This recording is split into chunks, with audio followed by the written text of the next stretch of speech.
चमत्कारी बहू की लालची सास। राजगढ़ की गौरी अपने माता पिता की इकलौती संतान थी। गौरी के पिता मेहनत कश किसान थे। वो सारा दिन खेतों में काम करते। गौरी अपनी माँ का किचन में हाथ बटाती। वो जंगल से लकड़ियां बीनती और माँ के चूल्हे में मदद करती। एक दिन वो जंगल में लकड़ी बीनने गई थी कि तभी उसे रोने की आवाज आती है।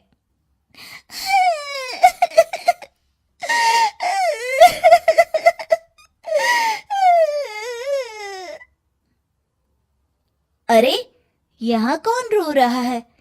इस जंगल में भला किसी के रोने की आवाज? जरूर कोई जंगल में फंस गया होगा।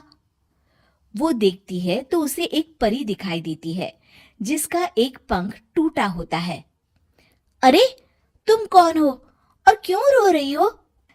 मैं परीलोक की रानी हूँ। पृथ्वीलोक में घूमने आई थी, लेकिन देखो ना, मेरे पंख ही टूट गए। अब मैं कैसे उड़ान भरूंगी? अरे, इसे जोड़ना तो आसान है। रुको, मैं अभी जोड़ देती हूँ। ये कहकर गौरी लकड़ी और रस्सी की सहायता से पंखों को जोड़ देती है।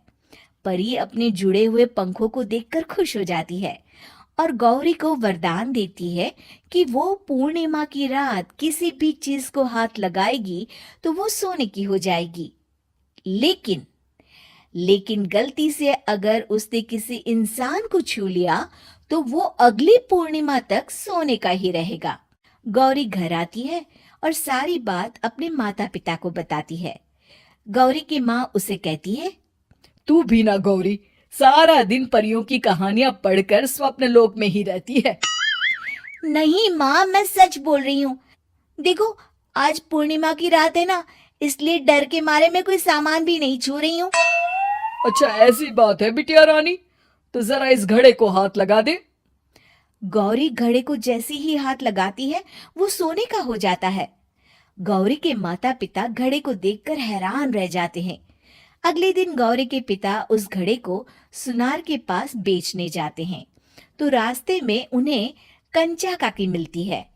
वो सोने का घड़ा देखकर गौरी के पिता से पूछती है, अरे गौरी के बापू, ये पीतल तो बड़ा चमक रहा है। अरे काकी, ये पीतल नहीं, सोना है, सोना। बेचने ले जा रहा हूँ। अरे कहीं कोई लॉटरी लग गई है क्या? इतना सोना? गौरी के पिता काकी को गौरी को परी द्वारा दिए वरदान के बारे में बताते हैं। काकी गौरी के पिता की बात सुनकर सोच में पड़ जाती है और फिर अगले दिन काकी गौरी के घर आती हैं। गौरी के बापू, तुम्हारे लिए मैं एक खुशखबरी लाई हूँ। तभी गौरी की माँ पूछती है, क्या खुशखबरी है काकी? अरे तुम्हारी बेटी का रिश्ता मैं अपने बेटे से करना चाहती हूँ। अरे कब तक अपनी सयानी लड़की को घर पर बिठा कर रखोगी? हाँ, देखो काकी, मैं ऐसे ही व्यक्ति से अपनी बेटी की शादी कराऊंगा जो गौरी के वरदान से नहीं, उसके गुणों को समझे। अरे हमें तो गौरी के गुण अच्छे लगे, इसीलिए तो आ गई हूँ मैं। फिर गौरी के माँ बाप मान जाते हैं और उसकी शादी काकी के बेटे से हो जाती है। अगले दिन, अरे गौरी, कल पूर्णिमा की रात है।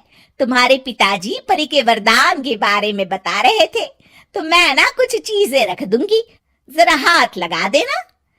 तभी गौरी का पति वहां आ जाता है और अपनी माँ से कहता है, माँ, क्या जरूरत है गौरी के वरदान को इस्तेमाल करने की? वैसे भी मेरी मेहनत से घर तो चल ही रहा है ना। और गौरी के पिता ने भी यही कहा था कि वो ऐसे ही व्यक्ति से उनकी बेटी की शादी करेंगे जो गौरी के वरदान से नहीं, उसके गुणों को समझे। अरे बस कर किताबी बातें। तेरे लिए क्या लड़कियों की कमी थी जो मैं ये किसान की बेटी घर ले आती? और सुन गौरी, कल अगर तूने सारी चीजों को सोने का नहीं किया तो मैं तुझे घर से निकाल दूंगी और अपने बेटे की दूसरी शादी करवा दूंगी, समझी? इतना कहकर गौरी की सास वहां से चली जाती है। अगली पूर्णिमा की रात गौरी की सास गौरी के सामने ढेर सारे बर्तन रख देती है और कहती है, जल्दी कर गौरी, रात खत्म हो जाएगी। जल्दी जल्दी इन सारे बर्तनों को हाथ लगाकर सोने का कर दे। गौरी करती भी तो क्या, वो जैसे ही एक छोटे से बर्तन को छूने वाली होती है कि उसकी सास भड़क जाती है। क्या मजाक बना रखा है? इतने छोटे से बर्तन में क्या होगा? ये ले, ये बड़ा वाला बर्तन। जैसे ही बड़ा सा बर्तन लेकर गौरी की सास उसकी तरफ बढ़ती है, वैसे ही बर्तन के बाहर से वो धड़ाम से गिर जाती है।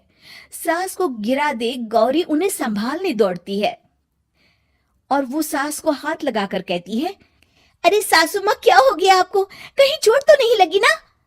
लेकिन जैसे ही वो हाथ सास से हटाती है तो देखती है कि उसकी सास सोने की हो गई है। गौरी सोनी की सास को देखकर रोने लगती है और अपने पति से कहती है, मुझे परी ने कहा था कि अगर मैं किसी इंसान को हाथ लगाती हूँ तो वो अगली पूर्णिमा तक सोने का ही रहेगा। अब मैं क्या करूँ?